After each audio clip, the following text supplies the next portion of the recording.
Hello friends, welcome to the success Kendra. दोस्तों, आज की इस वीडियो में हम लोग Bihar BEd common entrance test 2020-21 के लिए टॉप मोस्ट इम्पॉर्टेंट क्वेश्चंस को कवर करेंगे। फ्रेंड्स, आज हमारा यह पहला सेट है और इस चैनल के माध्यम से आप Bihar BEd common entrance test 2020-21 की कंप्लीट प्रिपरेशन कर सकते हैं। तो फ्रेंड्स, अगर आप चैनल पर नए हैं तो चैनल को सब्सक्राइब कर लीजिए और साथ ही साथ बेल आइकन को भी ज़रूर प्रेस कर लीजिएगा ताकि जब भी वीडियो अपलोड किया जाए उसका नोटिफिकेशन आपको सबसे पहले मिल जाए। तो चलिए फ्रेंड्स, आज का सेशन स्टार्ट करते हैं और आपसे रिक्वेस्ट है कि आप वीडियो को कंप्लीट देखिएगा क्योंकि लास्ट में आपसे 2 प्रश्न पूछे जाएंगे जिसका आंसर आपको कमेंट बॉक्स में देकर बताना है। तो पहला प्रश्न पढ़िए, सामान्यतः मानव शरीर का तापक्रम कितना होता है? तो फ्रेंड, ये प्रीवियस ईयर में पूछा जा चुका प्रश्न है। तो ध्यान दीजिएगा, जो ऑप्शन है आपके वो सारे सेल्सियस में दिए गए हैं। तो सेल्सियस पैमाने पर मानव शरीर का सामान्य तापक्रम होता है 37 डिग्री सेल्सियस। इंपॉर्टेंट है, ध्यान रखिएगा। कभी कभी आपसे फ़ारेनहाइट और केल्विन में भी पूछा जाता है। तो ध्यान रखिएगा कि फ़ारेनहाइट में 98.6 डिग्री फ़ारेनहाइट होता है मानव शरीर का सामान्य तापक्रम और केल्विन में 310 केल्विन होता है। ठीक है फ्रेंड्स, इसका एक फार्मूला होता है, जैसे अभी आपको पता हो गया कि 37 डिग्री सेल्सियस पर मानव शरीर का तापक्रम सामान्य होता है। तो सेल्सियस पर अगर आपको पता है तो आप इजीली फ़ारेनहाइट और केल्विन पर भी निकाल सकते हैं। इसका फॉर्मूला जान लीजिए, C/100 equal to F minus 32/180 degree equal to K minus 273/100। ठीक है, तो ये फार्मूला आप याद रखिएगा। अगर देखिए, अगर आपको सेल्सियस का पता है और फ़ारेनहाइट का निकालना है तो आप इनके बीच रिलेशन बना के निकाल सकते हैं। उसी प्रकार अगर आपको केल्विन में निकालना है तो आप सेल्सियस और केल्विन का रिलेशन बना के निकाल सकते हैं। तो आई होप कि आपको समझ में आ गया होगा। दूसरा प्रश्न देखिए, दूसरा प्रश्न है कि कोहरे के समय हम लोग किसके कारण नहीं देख पाते हैं? तो इस प्रश्न का सही आंसर हो जाएगा ऑप्शन डी, प्रकाश के प्रकीर्णन के कारण। एक नॉटिकल मील कितने किलोमीटर के बराबर होता है? तो सबसे पहले जान लीजिए कि नॉटिकल मील क्या होता है। तो नॉटिकल मील लंबाई की इकाई है और यह समुद्री दूरी मापने में इस्तेमाल किया जाता है। नॉटिकल मील, एक नॉटिकल मील बराबर होता है 1.852 किलोमीटर। चौथा प्रश्न है, जहाँ तक सूर्य से दूरी का प्रश्न है, पृथ्वी किनके बीच में है? तो सूर्य से दूरी के क्रम में पूछा जा रहा है। तो इस प्रश्न का सही आंसर होगा ऑप्शन बी, शुक्र एवं मंगल। ध्यान रखिएगा, सूर्य के दूरी के क्रम में मैं सभी ग्रहों का क्रम बता देता हूँ। सबसे पहले मैं शॉर्ट में लिखता हूँ, ठीक है। बुध आएगा, उसके बाद शुक्र आएगा, उसके बाद पृथ्वी आता है, पृथ्वी के बाद मंगल आता है, मंगल के बाद बृहस्पति आता है, बृहस्पति के बाद शनि आता है, शनि के बाद अरुण आएगा और अरुण के बाद वरुण आएगा। तो आप देख लीजिए, पृथ्वी पूछा जा रहा है तो पृथ्वी है किसके बीच में? पृथ्वी, शुक्र और मंगल के बीच में ये रही पृथ्वी। तो आप ध्यान रखिएगा। नेक्स्ट क्वेश्चन देखिए, क्वेश्चन नंबर 5, सामान्य स्थिति में पानी का तापक्रम, कितने तापक्रम पर पानी उबलता है? तो ये प्रश्न आपसे पूछा जा रहा है। तो अभी मैंने आपसे एक फॉर्मूला बताया था कि हम सभी जानते हैं कि 100 डिग्री सेल्सियस पर पानी उबलता है। तो हमें सेल्सियस पैमाना पता है, लेकिन देखिए यहाँ फ़ारेनहाइट में पूछा जा रहा है। तो फार्मूला क्या बताया था? C/100 equal to F minus 32/180। ठीक है फ्रेंड्स, यही बताया था ना मैं। देखिए, अब हमें सेल्सियस पता है तो सेल्सियस 100 यहाँ हम पुट कर देंगे क्योंकि 100 डिग्री पर उबलता है। नीचे भी 100 है, F माइनस 32/180 डिग्री। अब देखिए 100 से 100 कैंसिल हो गया। अब देखिए 180 ये इधर आ जाएगा, 180 इधर आ जाएगा, ये -32 है तो इधर +32 आ जाएगा और इधर F बच जाएगा। तो इसको जब जोड़ दीजिएगा तो सही आंसर हो जाएगा इसका 212 डिग्री फ़ारेनहाइट। तो इस प्रश्न का सही आंसर क्या हो जाएगा? Option C, 212 degree Fahrenheit. उम्मीद करता हूँ कि आप समझ गए होंगे।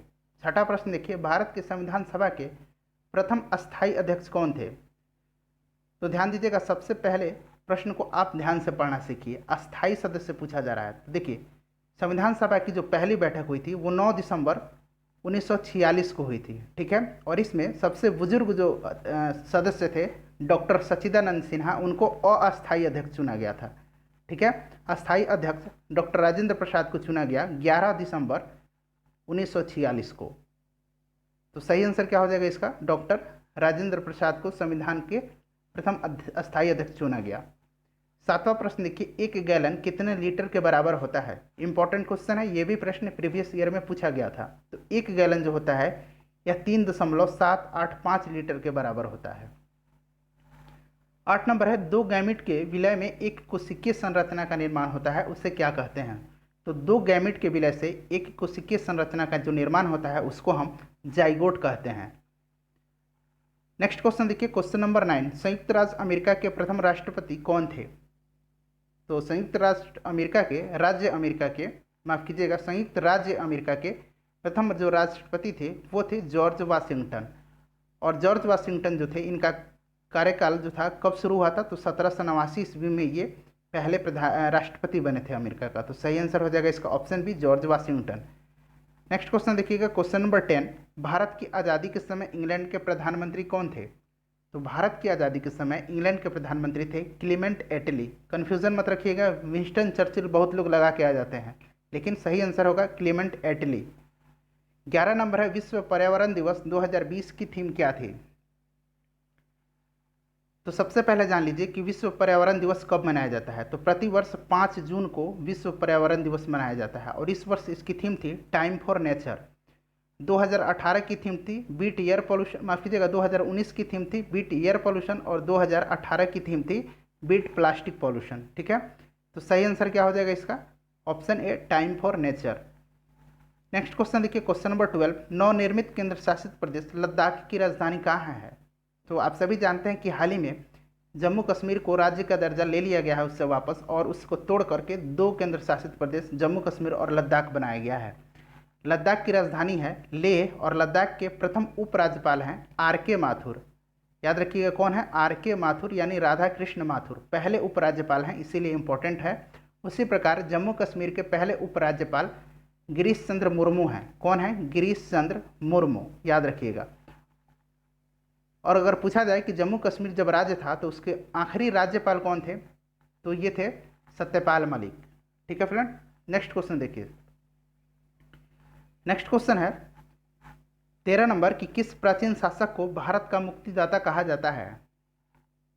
तो भारत का मुक्तिदाता चंद्रगुप्त मौर्य को कहा जाता है। और क्यों कहा जाता है, तो चंद्रगुप्त मौर्य ने यूनानी आक्रमणकारियों से भारत को मुक्त किया था।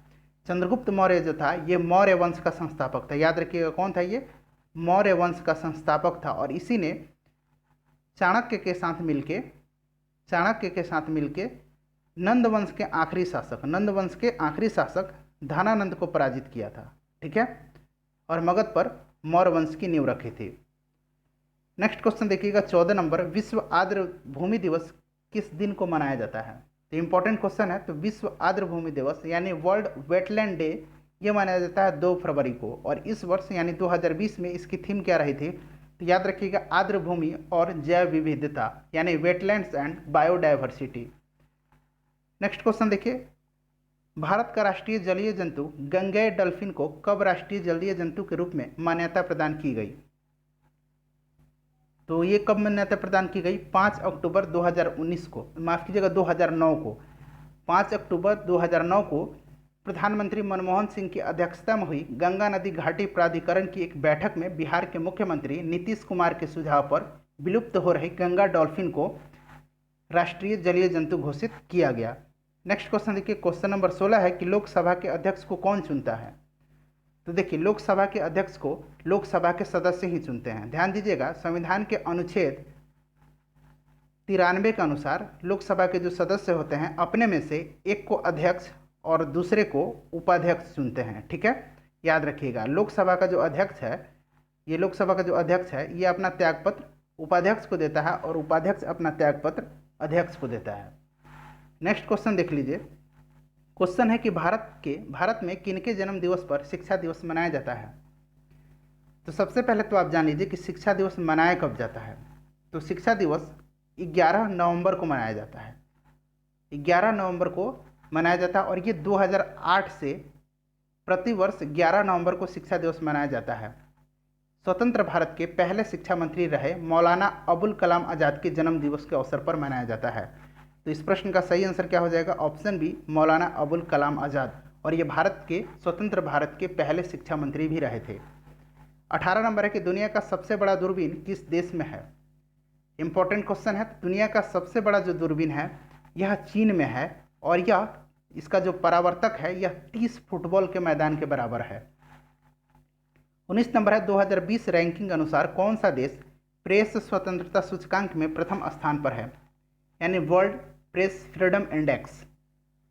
तो इस प्रश्न का सही आंसर है ऑप्शन सी, नॉर्वे। अब देखिए पूछा जाता है कि भारत का स्थान क्या है, तो ध्यान रखिएगा इस सूचकांक में टोटल 180 देशों को शामिल किया गया था। कितने देशों को? तो 180 देशों को शामिल किया गया था और इसमें पहले स्थान पर नॉर्वे रहा था, दूसरे स्थान पर फिनलैंड रहा था और तीसरे स्थान पर डेनमार्क रहा था। भारत की रैंकिंग इसमें 142 रही थी।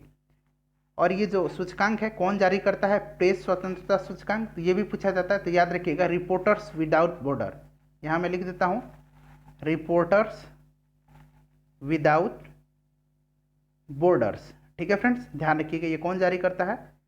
Reporters without borders. Next question देखिए 20 नंबर, सफ़ेद क्रांति से भारत किस मामले में स्वावलंबी बना?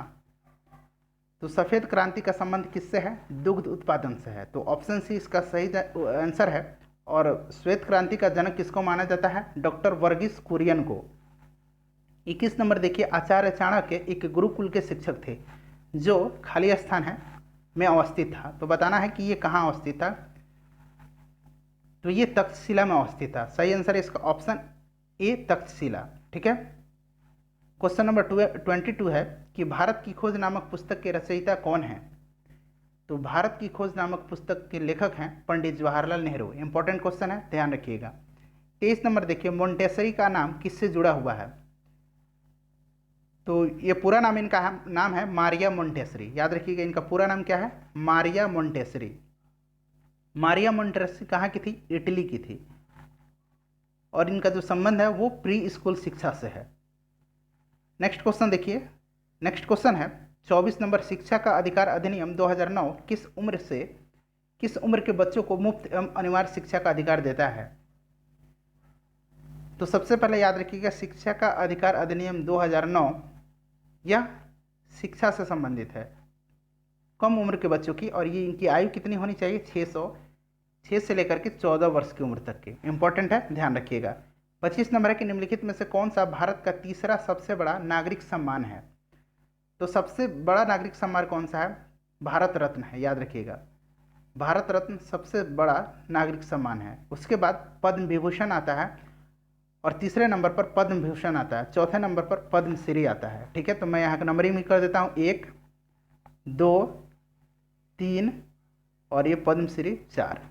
तो इस प्रश्न का सही आंसर क्या हो जाएगा? ऑप्शन सी, पद्म विभूषण। ठीक है, चलिए अगला प्रश्न देखिए, संविधान के अनुच्छेद 51 क में क्या है? तो 51 क जो है यह नागरिकों के मौलिक कर्तव्य से संबंधित है। संविधान के भाग 4 क में, याद रखिएगा संविधान के भाग 4 क में अनुच्छेद 51 क में मौलिक कर्तव्य का वर्णन किया गया है। सरदार स्वर्ण सिंह समिति की अनुशंसा पर 42वें संविधान संशोधन के द्वारा संविधान के भाग 4 क में और अनुच्छेद 51 क के तहत मौलिक कर्तव्य को जोड़ा गया। इसे रूस के संविधान से लिया गया है। नेक्स्ट क्वेश्चन देखिएगा, गांधी जी का चंपारण आंदोलन किसके लिए था? तो गांधी जी का चंपारण आंदोलन कब हुआ था? याद रखिएगा 1917 में हुआ था और भारत में इनकी पहली आंदोलन थी। पहला सत्याग्रह था गांधी जी का चंपारण में 1917 में।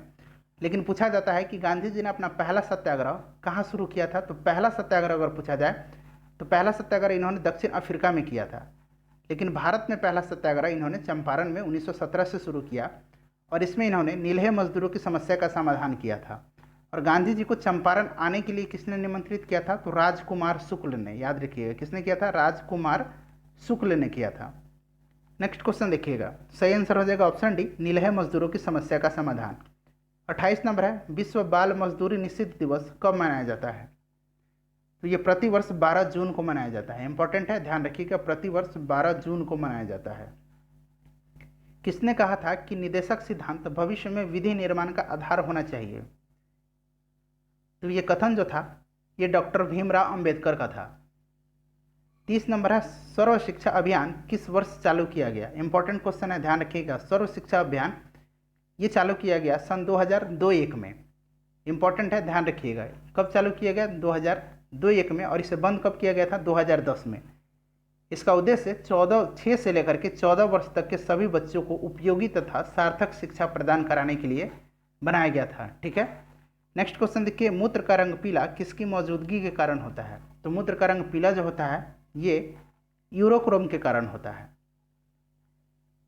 किस राज्य का सबसे छोटा समुद्री तट है? सबसे छोटा समुद्री सीमा वाला भारत का वह कौन सा राज्य है? तो आप सभी जानते हैं कि सबसे बड़ा समुद्री सीमा वाला राज्य गुजरात है, लेकिन शायद आप नहीं जानते हैं कि सबसे छोटा समुद्री सीमा वाला राज्य गोवा है। 33 नंबर है, गुर्दे की कार्यात्मक इकाई क्या है?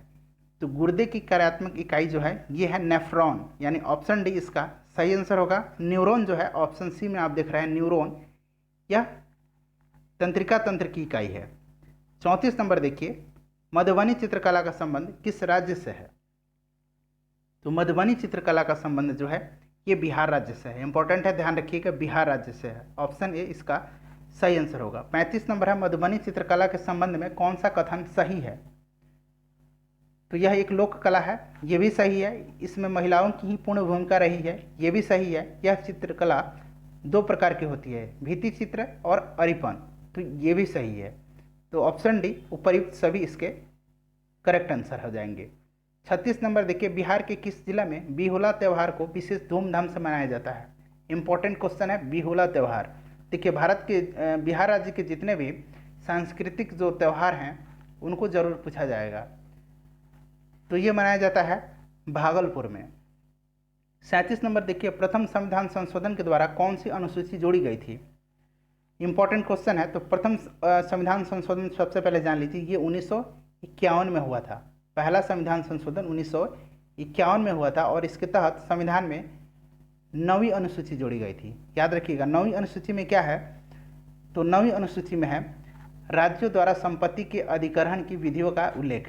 ठीक है, उसके बाद ये जो आप देख रहे हैं 11वीं अनुसूची, 10 सबसे पहले जान लीजिए 10वीं अनुसूची के बारे में। ठीक है, 10वीं अनुसूची को 52वां संविधान संशोधन के द्वारा जोड़ा गया और 10वीं अनुसूची में दल बदल से संबंधित प्रावधानों का उल्लेख है। ठीक है, दल बदल से संबंधित 10वीं हो गई। उसके बाद 11वीं अनुसूची ये पंचायती राज से संबंधित है और ये 73वां संविधान संशोधन के द्वारा जोड़ा गया था। ठीक है, और ये नगर पालिका से संबंधित है और ये 74वां संविधान संशोधन के द्वारा जोड़ा गया था। तो आप सबको ध्यान रखिएगा। चलिए अगला प्रश्न देख लेते हैं। 38 नंबर प्रश्न देखिए। 38 नंबर है कि बिहार के किस जिले में बिहुला त्यौहार को विशेष धूमधाम से मनाया जाता है?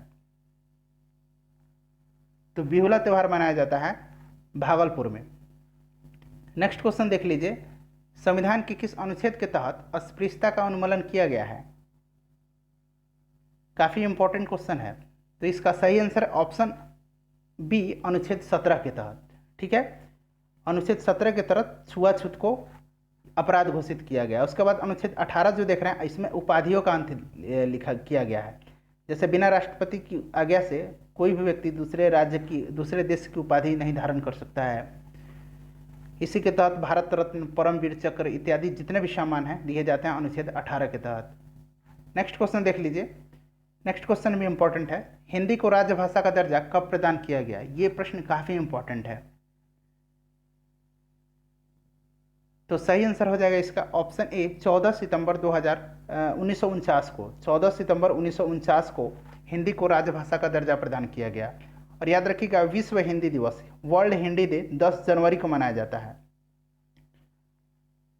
और राष्ट्रीय हिंदी दिवस ये मनाया जाता है 14 सितंबर को। ठीक है, याद रखिएगा, इंपॉर्टेंट है। नेक्स्ट क्वेश्चन देख लीजिए, मानव शरीर की सबसे बड़ी ग्रंथि कौन सी है? तो फ्रेंड इस प्रश्न का आंसर आपको कमेंट बॉक्स में देकर बताना है। ठीक है, मानव शरीर की सबसे बड़ी ग्रंथि। और अगला प्रश्न है कि किसके शासनकाल में ईस्ट इंडिया कंपनी की स्थापना हुई थी? आप कमेंट में भी लिखकर बताइएगा कि ईस्ट इंडिया कंपनी की स्थापना कब हुई थी। फ्रेंड्स मुझे उम्मीद है कि आज का जो सेशन था आपको पसंद आया है और अगर आपने अब तक वीडियो को लाइक नहीं किया है तो प्लीज़ लाइक कर दीजिए और साथ ही साथ चैनल को सब्सक्राइब करके बेल आइकन को भी प्रेस कर लीजिए ताकि अगले वीडियो का नोटिफिकेशन आपको मिलता रहे। तो मिलते हैं नेक्स्ट वीडियो में, अपना ख्याल रखिएगा। Thanks for watching.